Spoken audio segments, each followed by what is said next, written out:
In this video, I'm going to make the ground frame for the skirting to wrap under and attach to.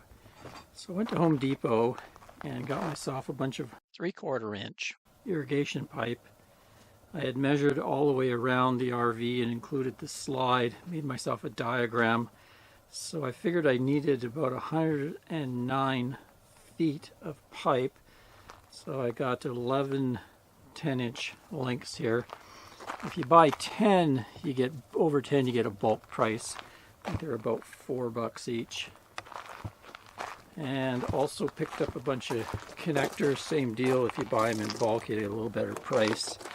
Got a 10-pack of tees here, and then I got some couplers so I can put together cut pipes and a bunch of elbows to go around. And then Easy Snap sends out these, which are clamps, so that the skirting can be clamped onto the pipe on the ground. So I'm going to go and cut these all to the right lengths and just assemble them out here on the gravel and see how we go. And then we'll be able to put them around underneath the RV when I'm ready to install the skirting. Make it easy to cut them up. I got myself a hacksaw here with a PVC blade on it. Makes short work of the pipe. Makes it quite easy to cut them up.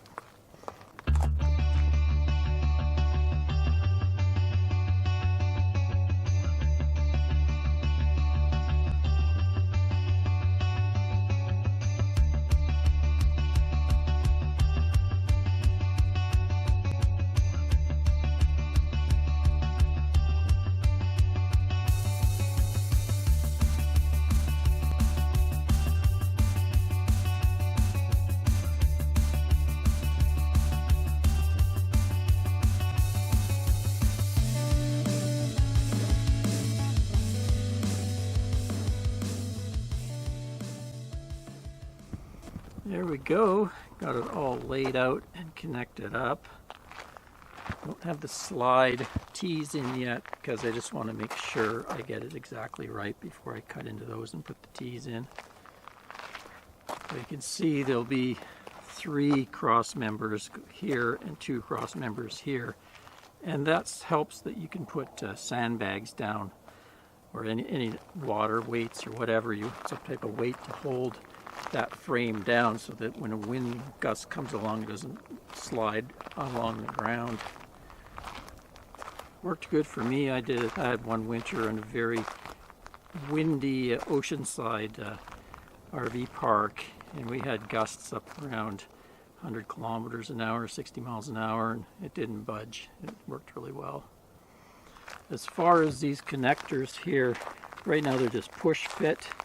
Some people will, I wouldn't glue them because you want to be able to take them apart, but you could put a set screw in there, or you could use some tape or something just so they don't come apart.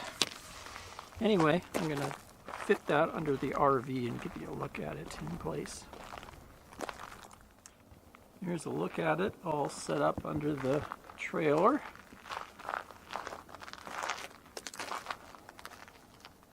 You can see I have 3 cross members.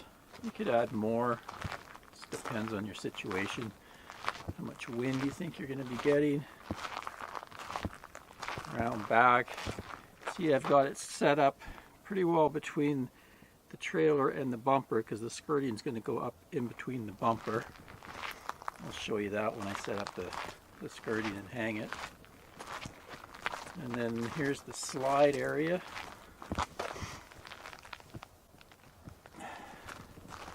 Same thing, I've added a couple cross members under the slide there. Tried to make it so that when the skirting hangs down, it's going to come down and then underneath the piping there. Kind of let it hang out a little bit more than I think I need. It's easier to cut it off to fit it properly than to try to add pipe, so I left it a little larger than I need.